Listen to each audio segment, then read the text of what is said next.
We're going to go through, we'll tag off of message that I did some time back.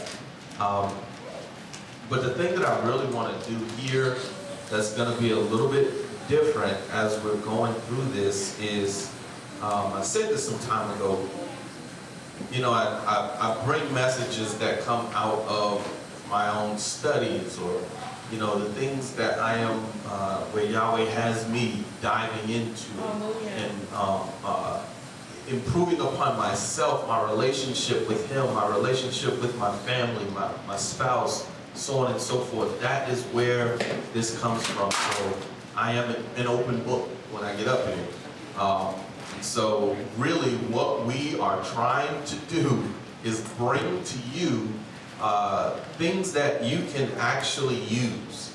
That this isn't just, you know, well, somebody's got to speak, so here's a few people that can speak. Y'all good at talking to people. Go up there and talk. Y'all a singing group, go sing something.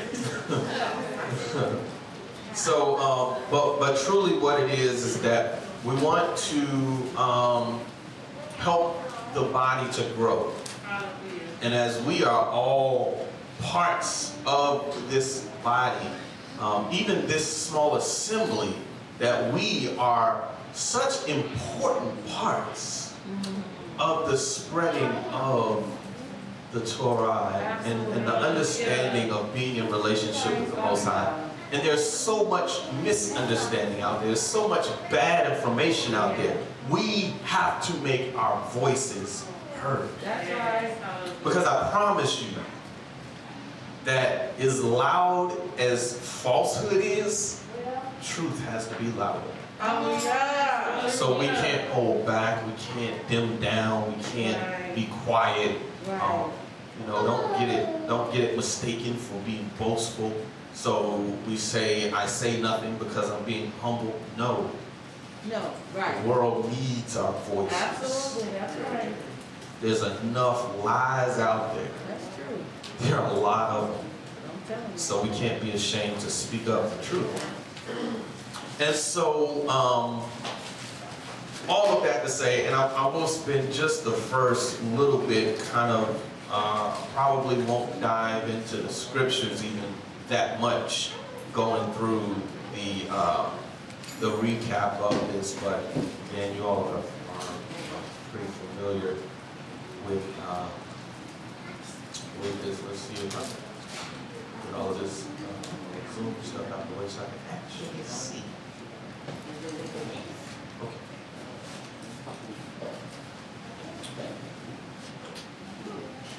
All right, so,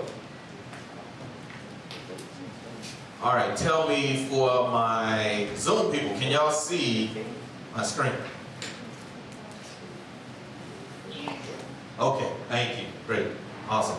All right, so we've gone through this message, and I want to just kind of really go through this part quickly as only a reminder, just to give some level of recap so that it's fresh.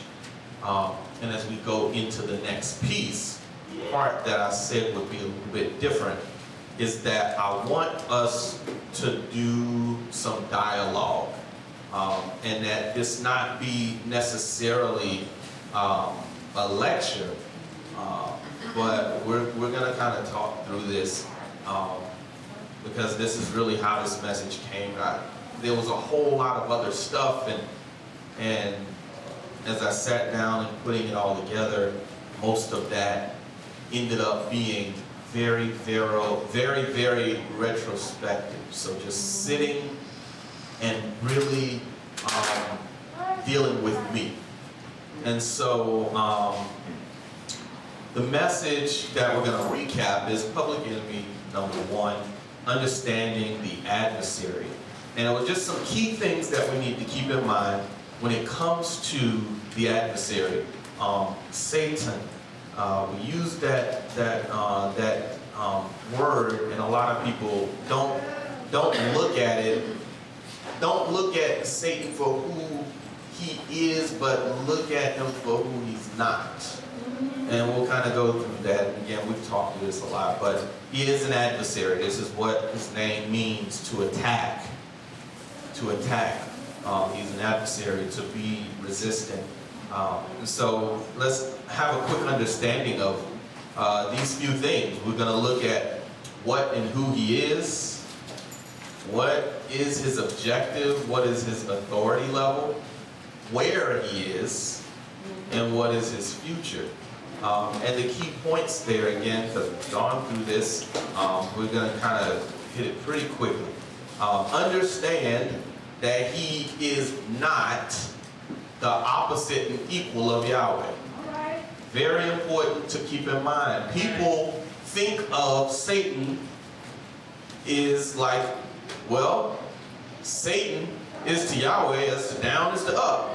No, he's not the equal and opposite of Yahweh. Right. So his ability to do the things that Yahweh does isn't like he does them for evil, Yahweh does them for good. That's not how this works. A thing that people approach dealing with Satan is as if he is omnipresent. People deal and say all sorts of things. Satan this, Satan that, Satan this, Satan that. He on my track, he on your track, he on everybody's track, all at the same time. But he's not omnipresent. There's nowhere in the scriptures that presents Satan as omnipresent. Nowhere. That's right. There's... Oh, sorry, y'all. Boy, if y'all saw that. Oh, man, that was funny. We over there trying to eat through the shit.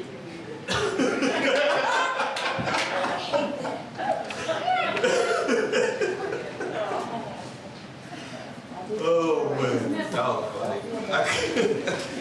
I'm sorry. I'm sorry. Minister George is trying to eat through his shield. You gotta have it on, man. You got it. What's going on here? Oh, man. That was funny. I'm sorry. All right. So, yes, he is not omnipresent. So, no, Satan can't be, people, every time something go wrong, oh, Satan did it. Satan did it. Satan did it. Satan did it. And all of this is important because it's important to understand your enemy if you're going to understand how to deal with your enemy. How your enemy approaches you is very, very important to understand. And so if you're looking all the time, everything that goes wrong is Satan, blah, blah, blah, blah, blah. I promise you it's not the case. I promise you. Because he's not omnipresent, he's not all powerful, he's not all knowing. He's not these things. Yahweh is these things. He's not these things. So understanding that, he is not able to see the future. He's not. He's not able to see the future. And he line things up. He know how to plan for the demise of the people of Yahweh.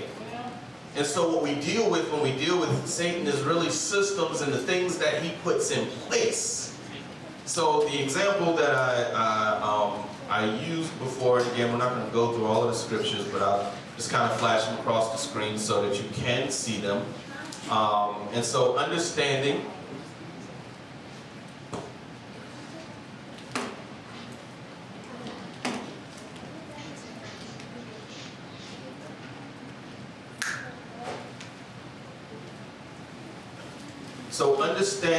that that he has these limitations, it helps us to understand better what's going on. And so another thing to understand is his objective. He wants to receive worship. He wants to receive worship. And worship is what? Being brought low.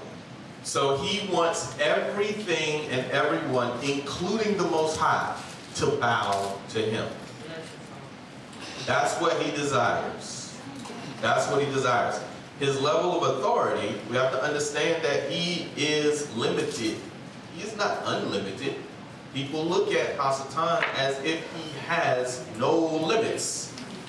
But remember, he couldn't even approach Job. What did he do? He tried. Think about this. Yahweh gave him a rhetorical question. A rhetorical question. He said, where you been? He already knew where he been. I've been going around seeking whom I might devour. And that Job guy, I tried to get to him, but you got a hedge around him. If you remove it, I can get to him. I guarantee he'll curse you. No, it won't.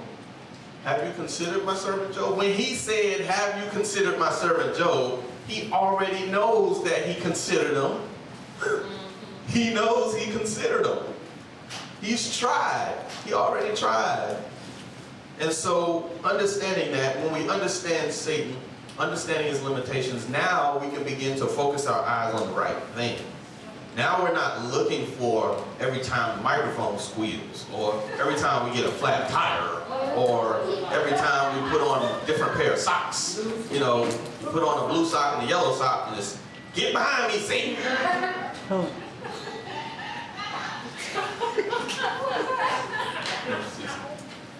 You know, this is not how that works. And so he has, as the saying goes, bigger fish to fry. I mean, if you really think about it, what he is a messenger. And so as the messengers can come and go, so can he. He's just got a whole different kind of motive. He's got a whole different kind of motive. He has no more authority, no less authority than they. And so understanding that may help so that now we know what we're looking for. What we're looking for are the systems and the traps that are set in place. The example, that's where I was at. The example that I like to use is the CEO of a big corporation. I think last time I used Coca-Cola. We'll stick with Coca-Cola. You know, and so, you know, the CEO of Coca-Cola has not sat down and had a face-to-face discussion with any of us while we're in line at the grocery store trying to decide which soda we're going to pick up out of the little freezer that they put right there, and they nice and cold, and they cost way more than the 2 liters. Like, why are they $1.59 and you can go get a 2 liter for $1.59? But anyway, they know what they're doing. That's a system that has been designed by people that he put in place to do what it is he has instructed them to do. But did he himself go and set up that display? Does he himself go and put right in the front of the store, you know, he out there, every store in the United States, he out there? No, this is not how that works. However, it is his responsibility to make sure that you see Coca-Cola. It is his responsibility that you choose to drink Coca-Cola. It is his responsibility. But you are not directly touched by his hand. But you are influenced by his work. And that's what we need to understand. That we are not directly dealing with Satan. There's only a few examples that we have in the scripture. These were some powerful men. Job directly interacted with Satan. Yeshua himself directly interacted with Satan.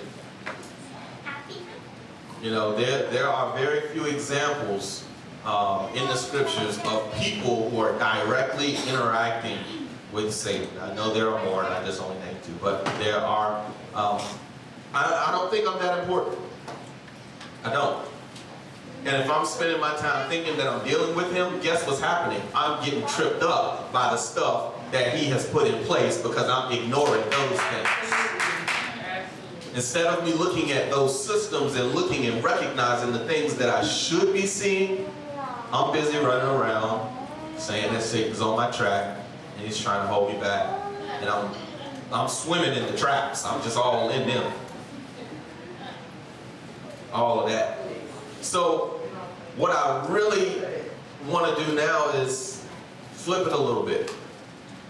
Now we go from public enemy number 1, looking outward, to public enemy number one looking in. The war within. The war within. Question: can we avoid being a weapon of self-destruction? Can we avoid being a weapon of self-destruction? Getting out of Yah's way by staying in Yah's way. I think y'all know what I mean by that. That there are times when we are trying to fix it, or we are trying to take the lead, or we are trying to figure it out, and we're just simply in Yah's way. When all He's asking us to do is be in His way, in His will, doing the things that He has commanded us to do. And I'll say this, as I've said this so many times, remember, we don't even fully understand all of the benefits that we get when we're obedient to the Torah. No clue. We have no clue how deep it goes. Because we are being trained. We are being taught.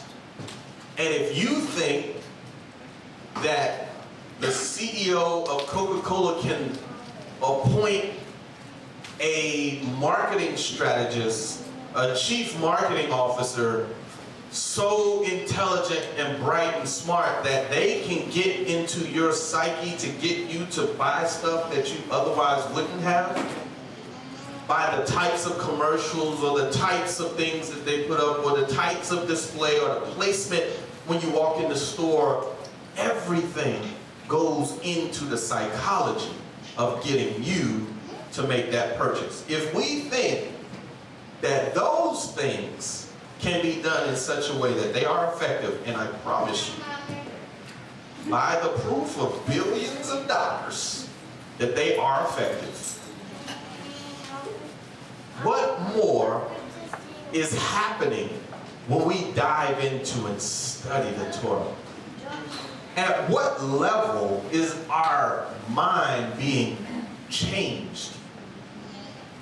At what level are we being trained to become more like our Creator when we simply consider His ways? Because when we do these things, it gets so far into our subconscious that we ourselves don't even realize the change that is taking place. We are becoming that new creature. That old man is passing away. That old self is disappearing. And we are becoming more like Him. He prayed a prayer. Messiah said, make them one,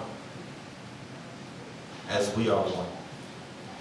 We become one with each other. We become one with Him.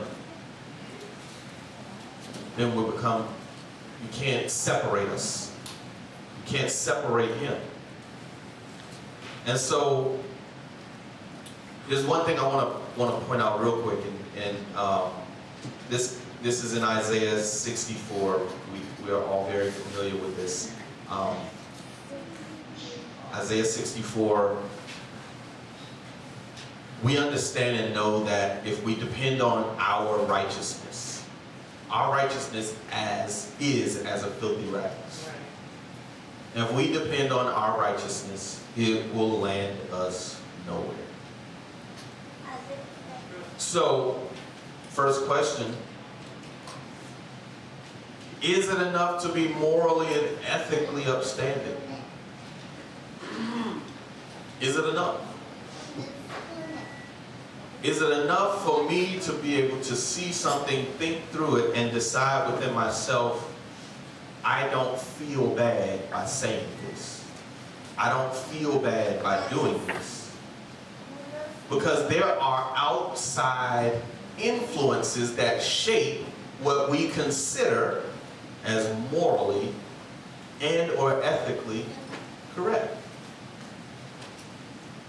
Who's to say that those things are correct?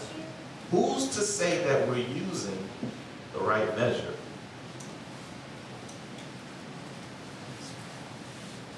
Next question is, are we brave enough to face our own shortcomings? Are we brave enough to look in the mirror and say, here's where I fall short? We have to be brave enough to do that, because most times we're looking for, that's what's wrong with her. That's what's wrong with him. That's what their problem is. The issue with them is, but when do we say, regardless as to someone else's action, where am I at? Like literally ignore them to deal with me. Are we brave enough to face our shortcomings? And in that is dealing with the old stuff living in the past.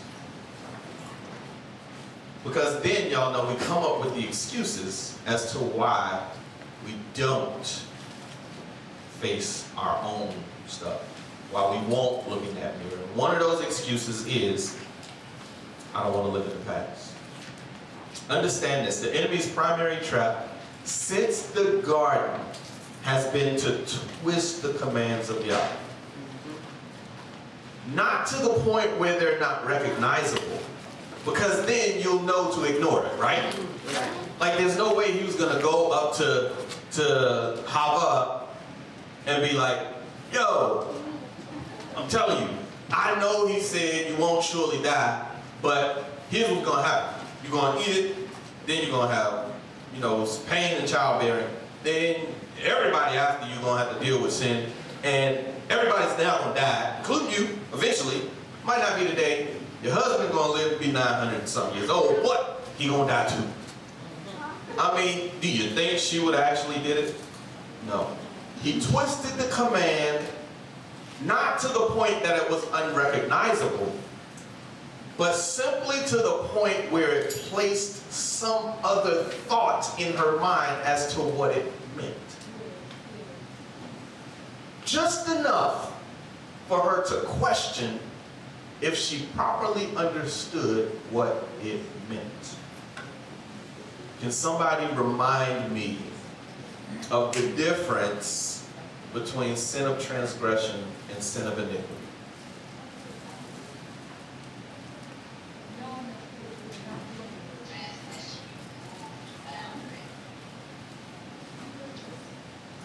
Minister CC, say that one more time.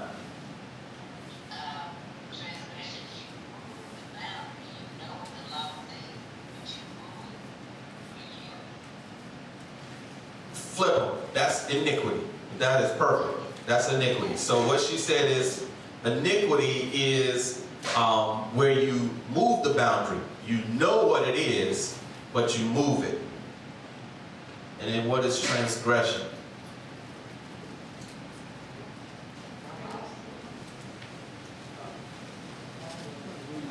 What is transgression? Remember, the word trans simply means to go beyond.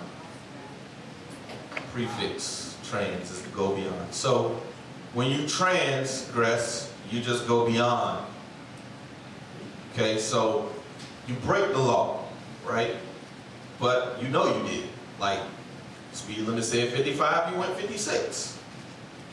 That is transgressing the law. But when you say to yourself, the speed limit is 56, and I'm going 56, and it clearly says 55, but you have chosen to change it so that you then could not be in contempt of breaking the law. That's iniquity. That's iniquity. That's iniquity. If I don't teach another day, if I don't stand up here another day, you gotta know that. Know that hands down. Because that is the difference between curses based on iniquity is when we convinced ourselves that we're not sinning. So what do? We teach our children to do that. We pass it down. We continue it. Iniquity is literally convincing yourself you're not sinning. So what are you going to continue to do? Willfully sin. Remember that. Iniquity is moving the boundary in claims that you have not sinned. Transgression is you sinned and you know it. You broke the law, you know it. You didn't try to convince yourself that you didn't. You know you did. Are either one of them right? No, of course. But which one of them do you have a better shot with? Transgression. Show me my transgressions. Put these things before me so that I can correct them. Now I can work on me. But when I convince myself I'm doing nothing wrong, guess what? Yet again, I can't deal with me. I can't deal with me because I've convinced me that I've done nothing wrong. This is all about me.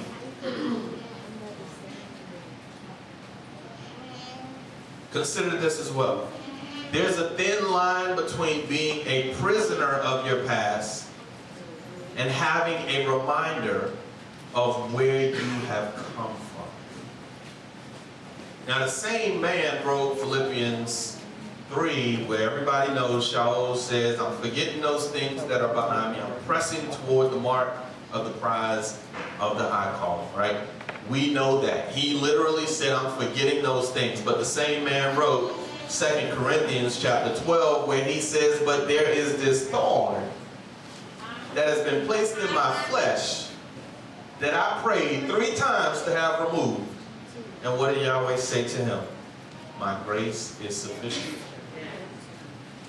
And so we also know Yaakov, who was touched in the sinew of his hip, and he walked from that day forward limping forever to know that he wrestled with Yahweh. Forever. And so there are that thin line that we do have to understand and respect.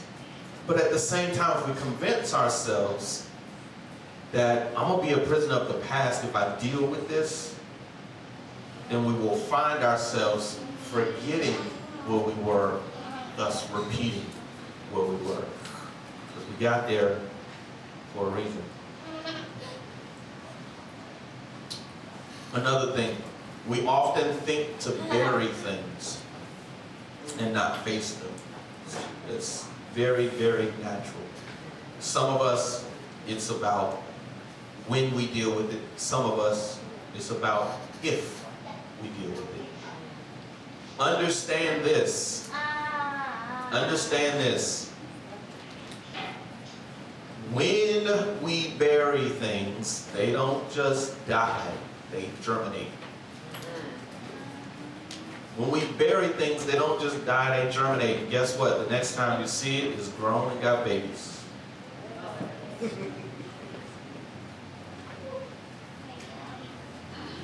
So instead of us trying to forget, we've got to learn how to deal with. It may not sometimes be right now. Sometimes we have to grow. Sometimes we have to consider. Sometimes we have to, again, this is why the Torah is so important, because it is there to teach us. It is there even in times when we don't know this is the exact Torah that I'm looking for. Guess what? If you have been diving into his Torah, your understanding his mindset will shape your mindset. And your thinking will become more like him.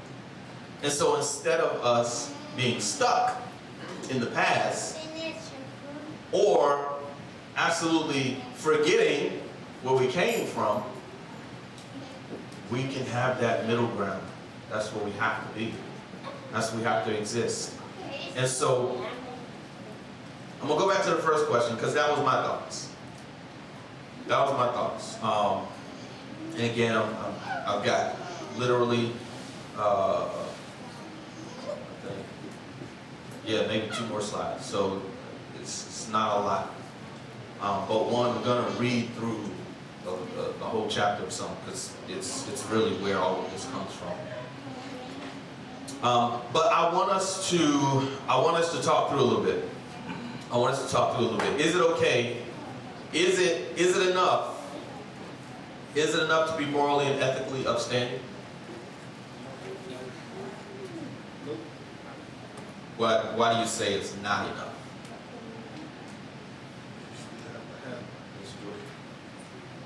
Because it's going to be based off of the person's interpretation on what morally upstanding really is. So it's based on their own personal interpretation, which in many cases is formed by their past experiences, Right. which is different from the next person. Right. So what's morally and ethically upstanding to one person may not be to someone, whether they were raised in a different household or a different culture or anything. Janae? Because you still need the word, you still need the Torah, regardless if you're morally and ethically upstanding or not, you still have to have the word, which will pretty much give you the same ethics and morals as the next person. If you're both going by the Torah. So it gives us a better opportunity to land in the same destination, because we're using the same resource, because we're using the same source to get there. Very good point. Anybody else have anything on it? I think it's an expansion of wisdom, because you can operate the same manner, but if you're not exposed to different things applied to that, your knowledge base becomes greater. In that case, you have no idea. Excellent point. So Lucius said that it expands your wisdom, your knowledge base. So you yourself are limited, and correct me if I'm saying it. You yourself are limited, and so you have only your experience to deal with. But if you have now the Torah, it goes beyond what you consider morally and ethically correct. It expands. So now your knowledge base is expanded, your wisdom. And in that, I would think also that means you come to a better conclusion. You come to a better conclusion because there's better input. You know, and that's the thing. We have to all understand that some of our input was wrong. If the input was wrong, what y'all think the output's going to be? Wrong. So, in order to avoid that, what we have to do is safeguard the input. This is why Yahweh wants us to impress it upon our children. Speak of it when we sit in the house, when we walk by the way, when we lie down, when we rise up. Because now the input is good. So even when we come up with it out of our own understanding, your inputs are good. Anybody else on that? So, I just want to say, if there, here's another version of what you're saying. If your context is wrong, the conclusion. If your context is wrong, then your conclusion is going to be wrong. Absolutely. Absolutely. Anyone else on that? Is it enough to be morally and ethically upstanding? So what about, Minister Cece, were you saying something?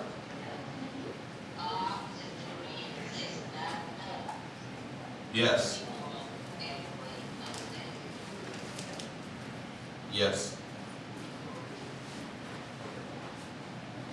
She said she was just agreeing with that.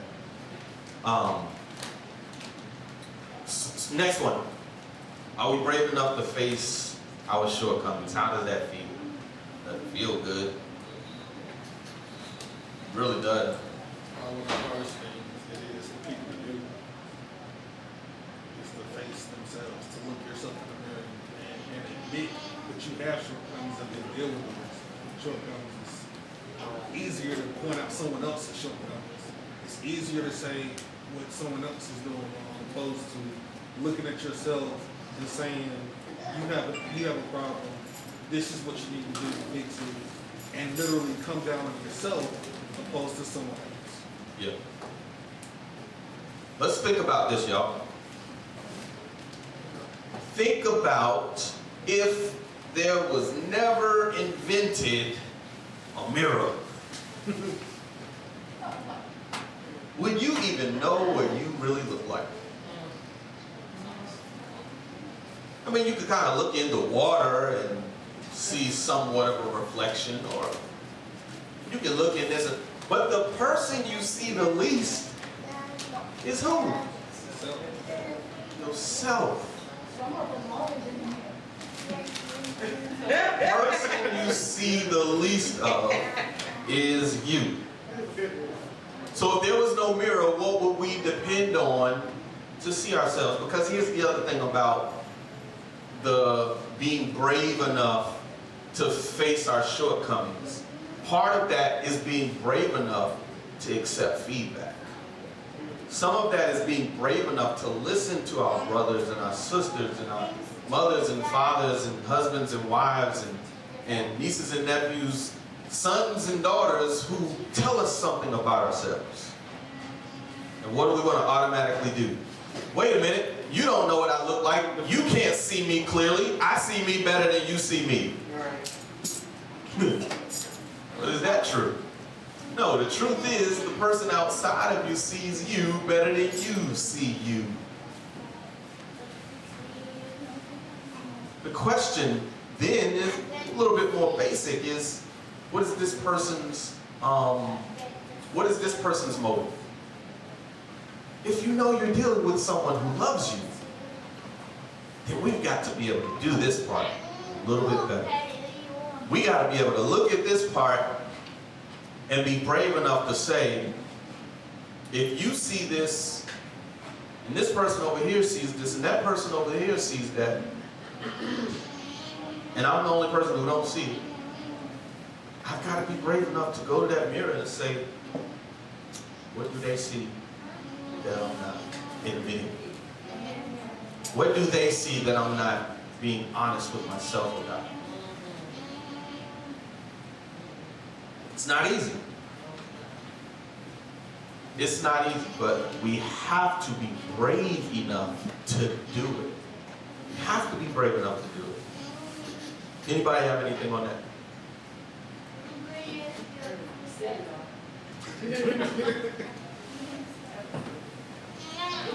It just requires you.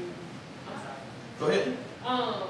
That's where y'all gave me courage to heal, because it requires you to be accountable.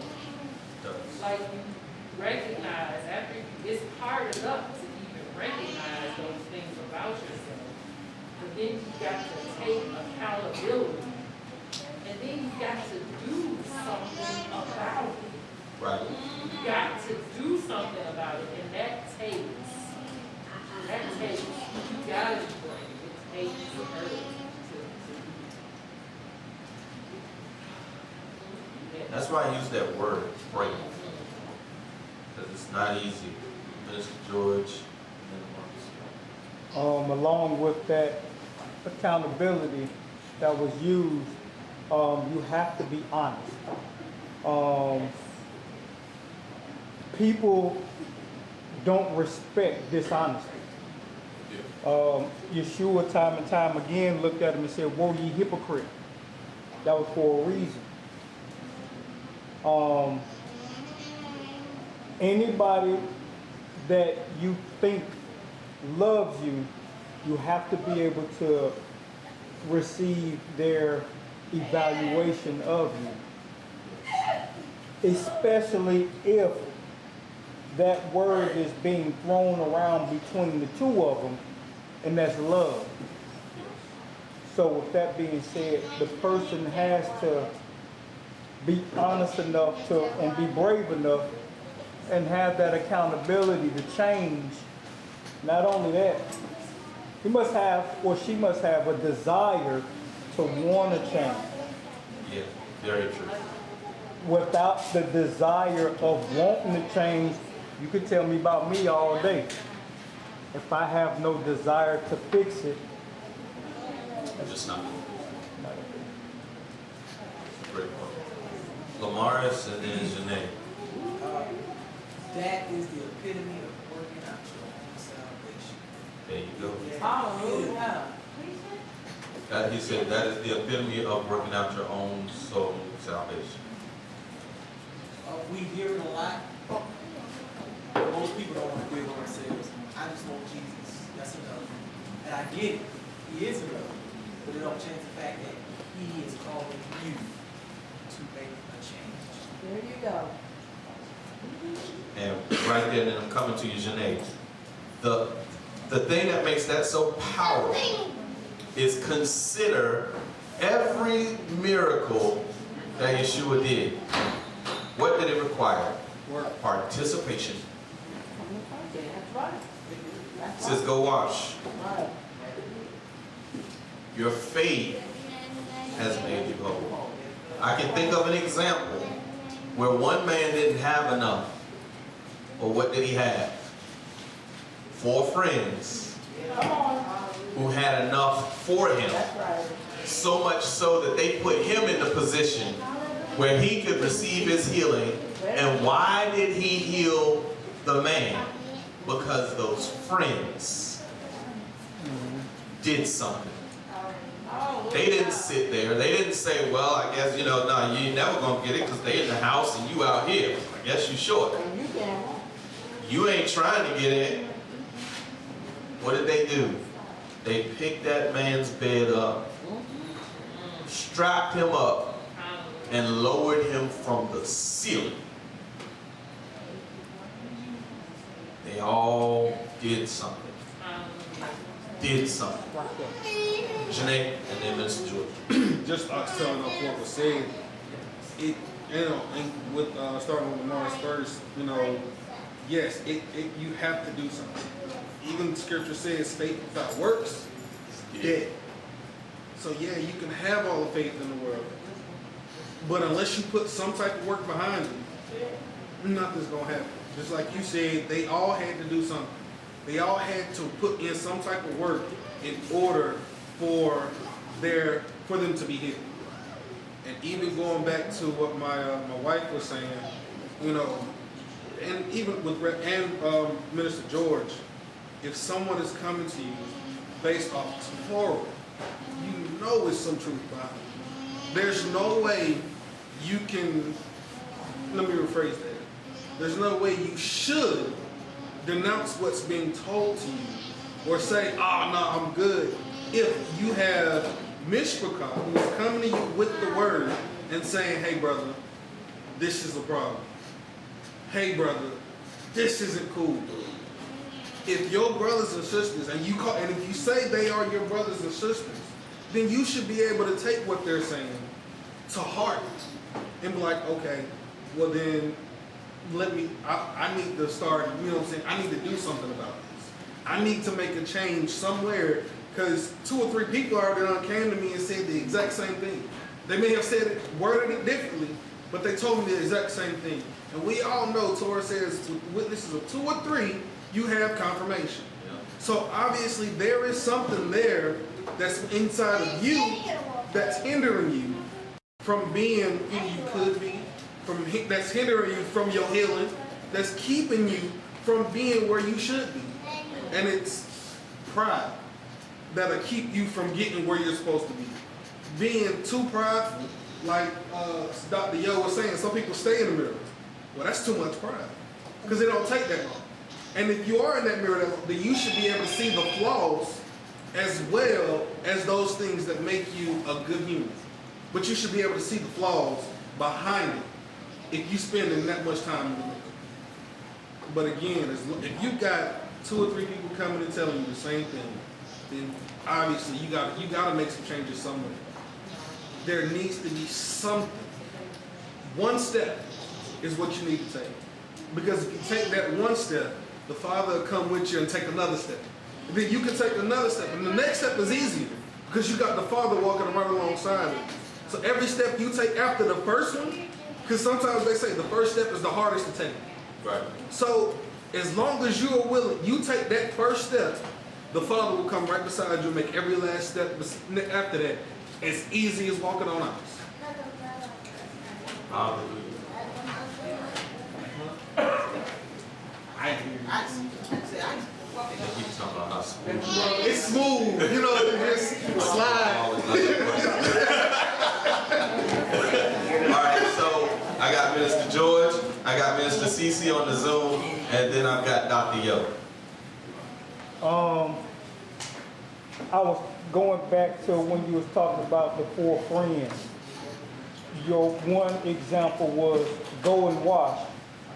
The other one was the example of the 4 friends having the faith for that particular person. The one example is so simple, so effortlessly that all you have to do is go and wash. The other example is a lot of effort on getting a man in a bed on top of a house. You know how much effort that is? A grown man. A grown man in a bed. You know what I'm saying? It's hard to pull up, man. Listen, but the effort that it takes for you to receive your change is not always going to be easy. Right. But the reward that you receive from that is immeasurable. So, just in those 2 examples, one is done with little to no effort. The other one, you may have to work through that. You might have to come up with a plan to push through that. But it's still the effort that you put through it. And just like John was saying, once you take that step, now you can call on the Most High to help you out. And if just so happened a loved one told you about that flaw, 9 times out of 10, that loved one will be there to help you while you correcting that flaw, putting forth that effort. Minister Cece, go ahead. I'm gonna put the mic up so we can hear you. I was thinking about what Paul said, looking at your questions. When I was a child, I was faith as a child, you understood as a child. Going back to your first statement, sometimes we don't see stuff because we never come out of that childhood state. We can add more information. Because I've seen it done, seen somebody who knew Torah, but because of childhood hurts and stuff, they could not accept issues that were going on in their lives. That person has also been me. You have to be able to make that decision. You know what? I'm coming out of this. Or we keep doing things just like we did when we were a kid. I was afraid to say something, so you don't say nothing. Or you refuse to consider what anything other than what's dominant person in your life thinks. If that makes any sense. Absolutely. Absolutely. Thank you. Absolutely. Dr. Yo. What I was going to say, Mr. George, okay. But I was going to touch on the fact we're talking about the tenacity. I think that's so important that people show what they went to. The depth of what they went to. Yeah. To somebody who's really out, that they determined, perseverance.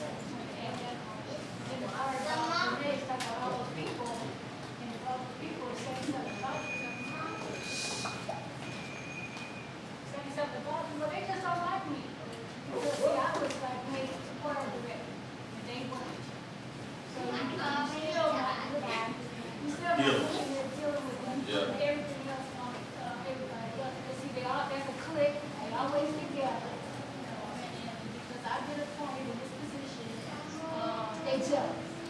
But what I try to do is I'm thinking something, like for example, I'm gonna throw out there, and it's not true, but I'm gonna throw it out there. Like if I was to say, she's always late. Every time you look. So what I would do is like, wait a minute, why are you saying that? What do you think? What do you think? So it's kind of like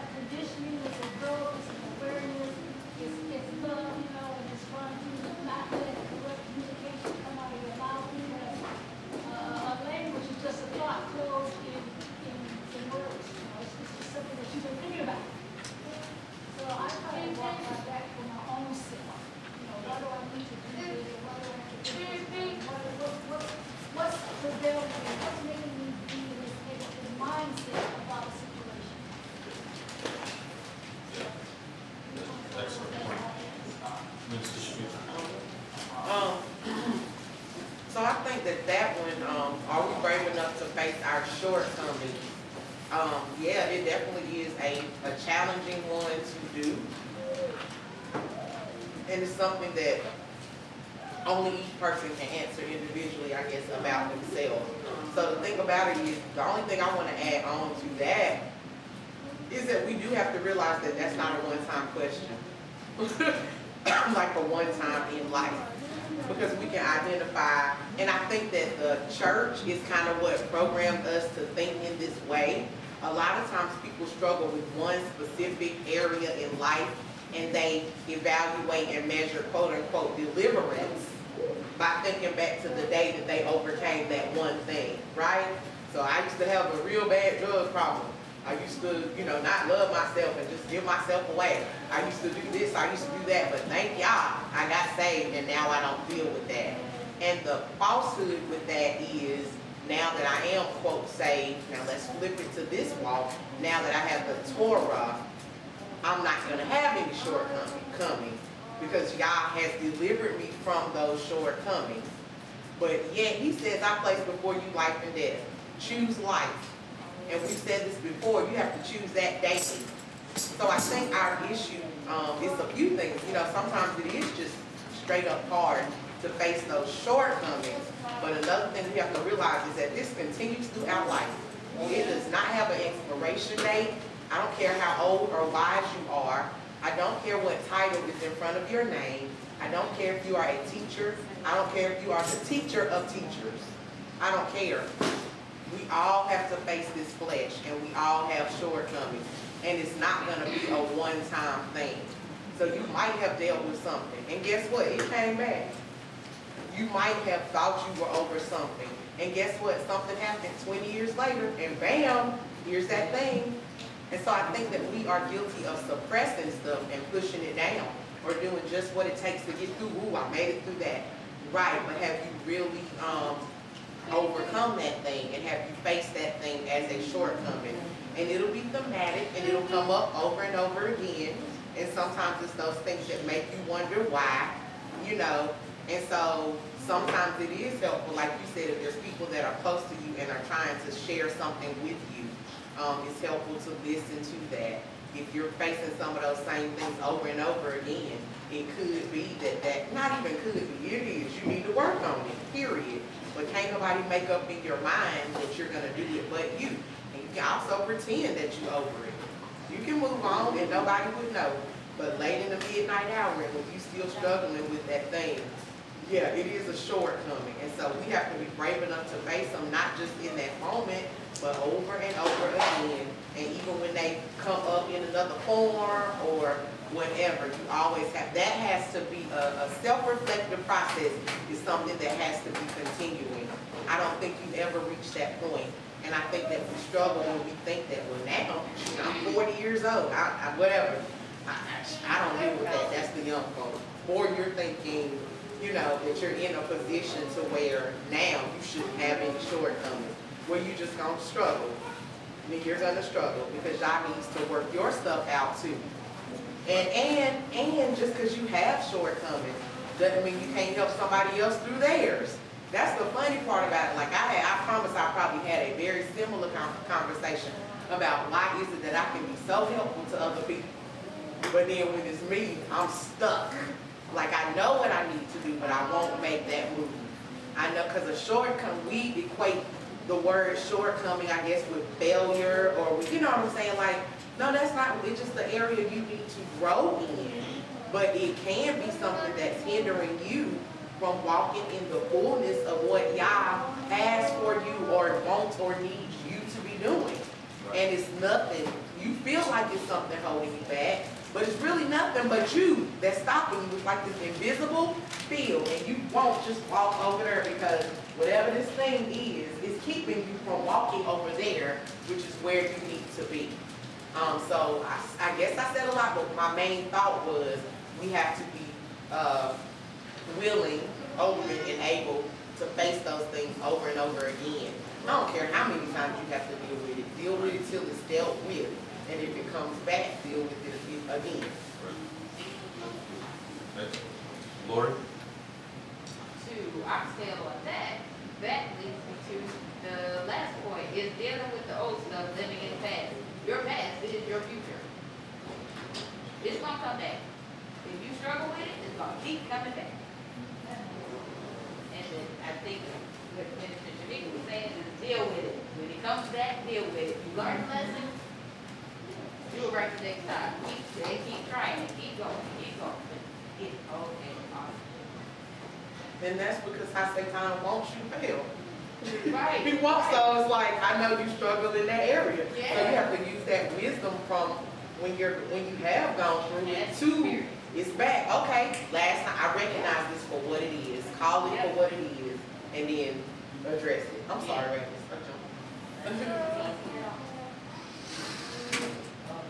First, I want to ask, what does WOSD stand for? I was back there thinking that. I missed that part. Weapon of self-destruction. Weapon of self-destruction. Instead of weapons of mass destruction, Oh, weapons of self-destruction. self-destruction. So, I was watching a documentary the other day, and the gentleman said something very interesting, and he said, we live our life, we live our life forward, but we make our decisions backward. And I thought, man, what a powerful statement. And that's why so many times we have to relive things that we think we overcome or whatever. Because we make decisions backwards, we make decisions on our experiences, knowledge, understanding, education. All of those things go into why we would make a decision on doing something. Whether on how to do something, a method of how we do something. That's why, you have that statement, the definition of insanity is to continue doing the same thing over and over, thinking you're going to get different results. So it's the same thing with that thinking, living forward and making decisions backward. So that's I think why it's so important for understanding and getting the knowledge of the Torah. We were in morning prayer the other morning, and I think it was Rose that brought it up. It may have been Cece, but anyway, someone brought it up and made a statement about how people, it was Rose, somebody making a ridiculous statement and thinking concerning Yahweh and thinking, that was some powerful thing, like you could make Yahweh do something, or call him into question. I think it was call him out, what in the world? Calling out the creator of the universe, the one who gives you breath, the one who formed everything, calling him out on his word. You need to call him out. It's because, just like the scripture says, my people do err, not knowing the scriptures, nor the powers of Elohim. And when you think small and think of Yahweh being, 6'2", 225 pounds, well, yeah, that's what you got, that's just your thought process. But we are also, when we think of ourselves in that same respect as sinners, and I think I've said this before, sinners saved by grace, opposed to I'm a saint of the Most High. What's the difference between those two statements? One is going to call me into accountability. If there's a change that needs to be made, I need to work hard and make this change. I need to be part of, like my brother said, doing my father's eulogy. you know, you have to take part in your deliverance. It's important that you understand that you don't get to sit back, and that's the thing about talking about grace. That grace is given when you have gone the extent as far as you can go. And then the grace of Yahweh comes in and lifts you up. But you don't get to sit back and just say, oh, well, I'm just going to say by faith. Well, that means you're going to never get anything right. You're never going to make things change. You're never going to get to that place of, I need to try to make this. I need to try. But it's like we are in a world, in a society, and that's one thing that this whole society has fostered, with the welfare system, with the educational system, let a child misspell words as long as you get the idea of what they're saying. No, but that's what this society has fostered. It's fostered, you're not going to be any better. It's okay. Just do it the way you do it. Even though there's a right way to do it the way you do it. You know, that whole thought is always going to be a problem when you're dealing and trying to deal in the kingdom, righteous kingdom of Elohim. So we have to change those thoughts and say it didn't work before, so it's probably not going to work again. Let me change something. I've got to change the way I'm doing this. Excellent point. So again, we don't want to use these excuses of not facing ourselves, not facing those things. And at the root of all of this is what? That if the Torah is in you, then the Torah can come out of you. Yes, right. If it's in you, it can come out of you. Yes. And so if we constantly put it in, even as we're dealing with those things, the Torah is helping us to deal with those things. Regardless as to whether we know exactly how it's working or not. We don't always know how it works. Does anybody in here truly understand from start to finish how a car works? No. Now, some other may understand more than others, you know, different parts and different things. But if you put one of us behind an assembly line with all the materials and said, put together a running vehicle, most of us could not come out with something that even rolls. Like, where the button at? Where the button I press? Where that big red easy button from that commercial? I need that. Is there an on switch that makes everything else go? So let's take a look at something. Because really this is what this is all boiling down to. Which law is leading? Because the stuff that I get from me and from my past and from my experiences and what I think is good and all of that, and my own mind and my ways, is one law. But the Torah of sin, the Torah of flesh, the Torah of the law of the thing that I think is right, is at direct conflict with the Torah of what actually is right, which is the Torah of Elohim. So I want to read this chapter. This is Romans chapter 7. Romans chapter 7. And we're going to read through it. And from the beginning, this is why I wanted to put this where I did.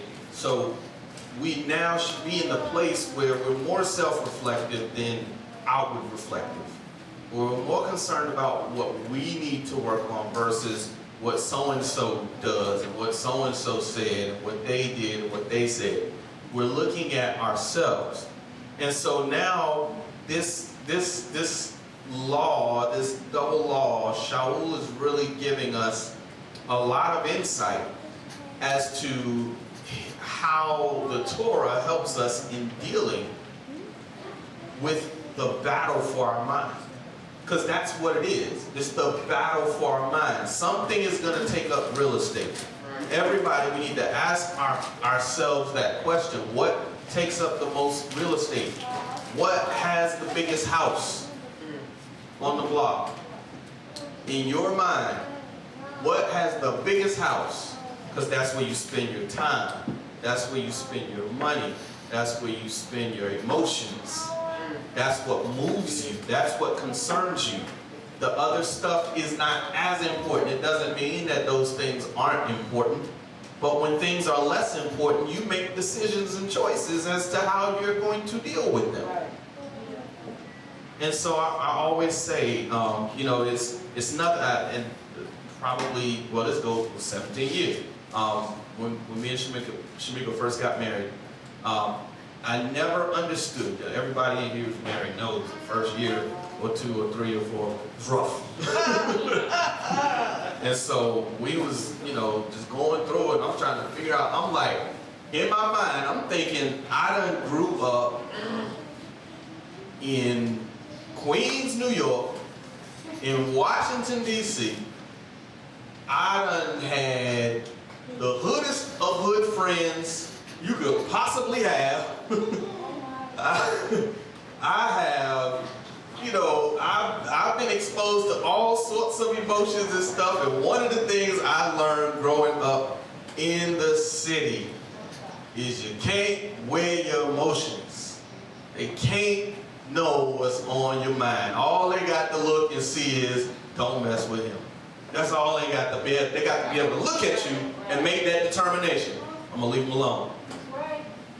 So, I mean, not that I would think that, you know, even at that, again, I'm talking about a 23-year-old, that I was trained to be not emotional, but I was very much in control of my emotions. I had to be to survive. And so here we are, I'm married, and I don't understand how this woman who I love can make me the maddest out of anybody in the whole world. She can do or say something, and somebody else can do or say the same thing, and I'm just like through the roof. But somebody else, I'm like, whatever. And so I had to realize that she was the closest person to my heart. She could have an impact that someone else could not have. I had to understand that. I had to understand how that worked. And so, again, what takes up the real estate? What has the biggest impact? What makes a difference? People who don't matter. Right? Things that don't matter. They don't add to the scale. When you drop those in the bucket, they don't make a splash. But it's the people and the things that matter that make a difference, that influence what you say, when you say, how you say. And so when the Torah has the biggest house on the block, then guess what begins to happen? You begin to come from there. That's where your energy is. That's where your time is. That's where your thought process is coming from. That's where it's originating. And so when you say something, you don't have to be trying to speak Torah. But guess what's coming out? Torah. And it's not on accident. All right, so Romans chapter 7. And so again, remember, these two sets, two things going on here. And just kind of by way of going all the way down to the end to understand where we're at, is Shaul is talking about there are 2 laws. 21 says, if I find therefore this law, that when I wish to do good and the evil is present with me. But then he says in 23, but I see another law in my members, battling against the law of my mind. And so let's go back to the beginning, because that's where we're at, thinking about which law is leading. Which law is leading? Chapter 7, verse 1. Or do you not know, brothers, for I speak to those knowing the Torah. Am I speaking to those knowing the Torah? Yes, yes. That the Torah rules over a man as long as he lives. Yes. As long as he lives. All right, so let's start painting this picture, because this is a beautiful thing what Shaul has done here. He says, for the married woman, you are the married woman. Right?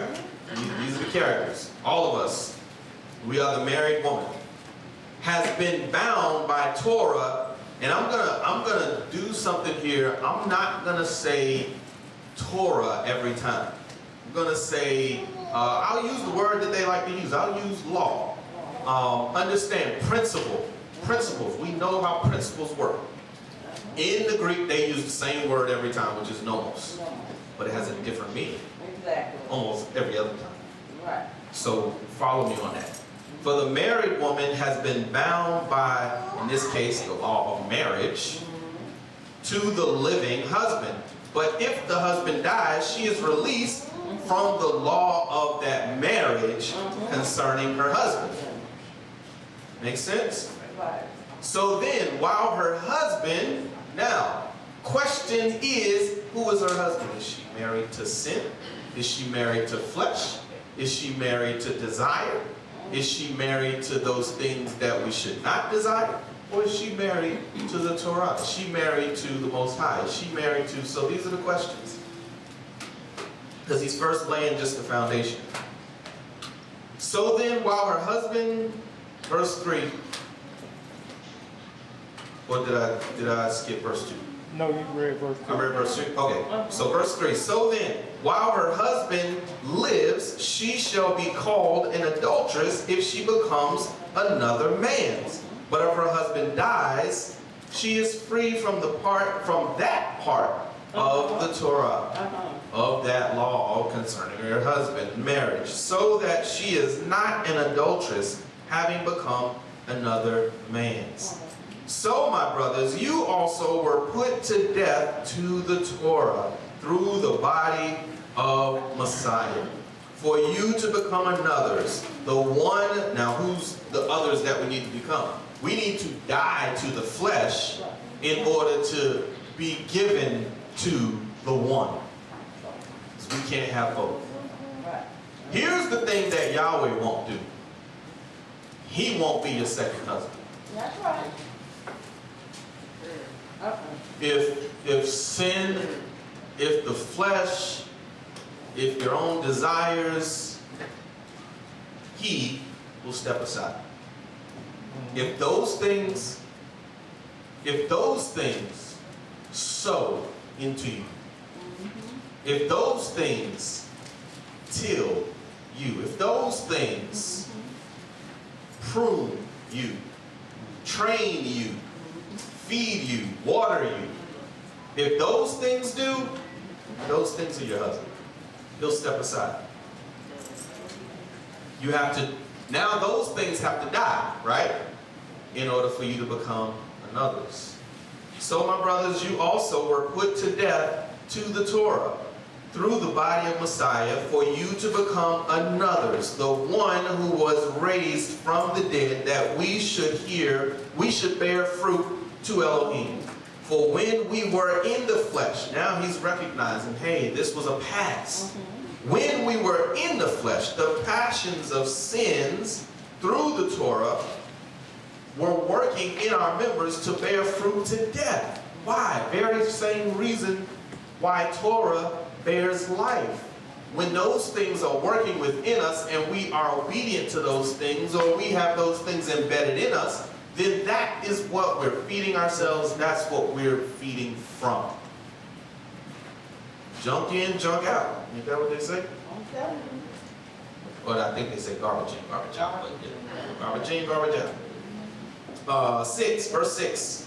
But now we have been released from the Torah. Now, obviously understanding now what he's saying. We have been released from the law of the marriage to that sin, having died to what we were held by, which was that sin, so that we should serve in newness of spirit and not in oldness of letter. Why? Because that has been killed. It's dead. It's gone. Now we are released to be another's.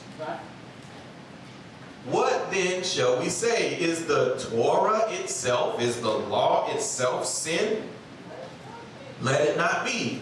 However, I did not know sin except through the Torah. For also the covetousness I knew not, if the Torah had not said, you shall not covet. Pause right there. How many of us have had babies that we have had to teach by saying yes more than we say no? And when they're little, do you say yes more than you say no? Absolutely not. Little tiny. What you say? No, stop. No and stop. Yeah. Right. What are we having to do? We're having to teach them. He's saying right here, I would have just went on and did these covetous things, all of these things that are against the Torah. The Torah never stood up and said, no, stop. He's not saying, oh, it's bad, you don't need that. He's saying, I would not have even known that my natural inclination is to sin. My natural inclination. I have had to be taught. And that goes back to the garden. We can't help that. But sin having taken the occasion through the command, did work in me all sorts of covetousness. For apart from Torah, sin is dead. And I was alive apart from the Torah once. But when the command came, the sin revived and I died. I don't stay dead to this thing. It will have me constantly under its control. And the command which was to result in life, this I find to result in death. Why? Because he's saying, if you find yourself the law of marriage, but you're married to the wrong husband, you are held to that husband. And guess what? Until he dies. That which is supposed to cause life causes death. So we've got to put away, we got to get away from that husband of flesh, that husband of sin. In verse 11, for sin having taken occasion through the command deceived me, and through it killed me, so that the law truly is set apart, the Torah is truly set apart, and the command set apart, and righteous, and good. Therefore has that which is good become death to me? Let it not be. But the sin, that sin might be manifest, was working death in me through what is good, so that sin through the command might become an exceedingly great sinner. For we know that the Torah is spiritual, but I am fleshly. Herein comes this other law. Sold under sin. There is a battle. For what I work, I know not. For what I wish, that I do not practice. But what I hate, that I do. But if I do what I do not wish, I agree with the Torah that that thing is good. And now it is no longer I that work it, but the sin dwelling in me. For I know that in me, that is in my flesh, dwells no good. When I make my own decisions based on me, it's no good. For to wish is present with me, but to work the good I do not find. For the good that I wish to do, I do not do. But the evil I do not wish to do, this I practice. And if I do that which I do not wish, it is no longer I who work it, but the sin dwelling in me. I find therefore this law, that when I wish to do good, that the evil is present with me. That's one law. For I delight in the Torah of Elohim according to the inward man. So he's saying, I know it's there. I desire for it to be there. But I see another Torah in my members battling against the Torah of my mind and bringing me into captivity to the Torah of sin, to the law of sin, which is in my members. Wretched man I am. Who shall deliver me from this body of death. Thanks to Elohim through Yeshua Messiah, our Master. So then, with the mind, I myself truly serve the Torah of Elohim, but with the flesh, the law of sin. So are you alone in the battle?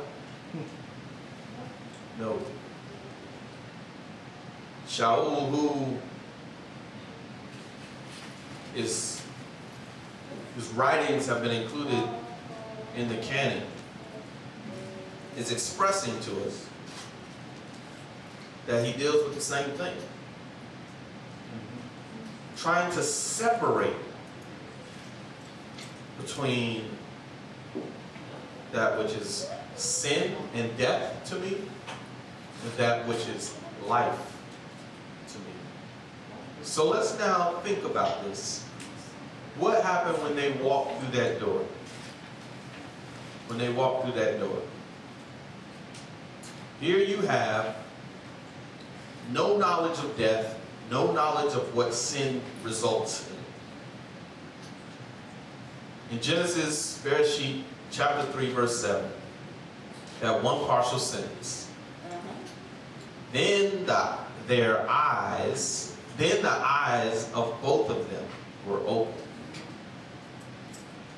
That's where the confusion comes in.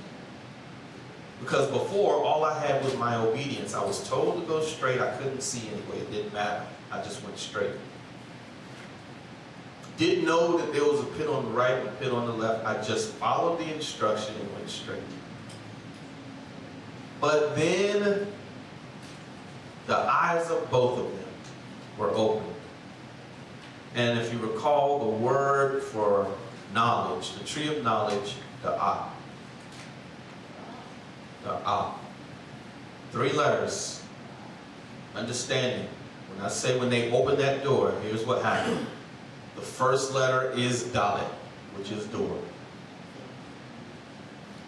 The second letter is very important. They open the door and they can see. Now they can perceive. That's what the ayin is. The second letter is ayin. Now that they can perceive, I open the door, can't close it, can't unsee what I saw. Because what comes next? The tav. What is the tav? The tav is sign. But as in the mark of a thing. So you have a mark. You have a cross or an indicator. But guess what? What was it the tree of the knowledge of? Good and evil. Good and evil. Right. Not just good. Right. So now what do you have to do? You got to figure out which one of these is good, which one of these is evil. What's happening? The Torah, the flesh is going crazy. Why? Because it has a certain desire. There's a certain thing that wakes your flesh up. And it begins to release literal hormones in your mind and your brain that begin to make you want to make the wrong decision.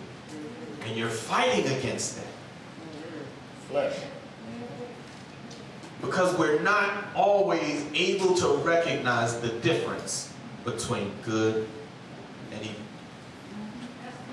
We have to address, so when they opened the door, their eyes were open. The ayin came next where they could see. And then right after that, they had to choose. Which one of these is right? Which one of these is wrong? What did it say? She saw the fruit of the tree, that it was good for food. And so we have to understand that we lack that ability to truly delineate between one and the other. How do we overcome that? How do we overcome that? What's your superpower? Oh, Yahweh.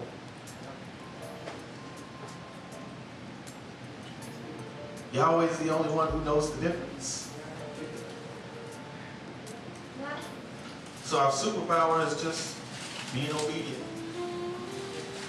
Because if we hide the Torah in our hearts, we won't what? Sin against it. Torah is hidden in our hearts. Then we can address ourselves. We can make better decisions, not based on the yearning of the flesh, but based on the understanding of that Torah. Amen. Hallelujah.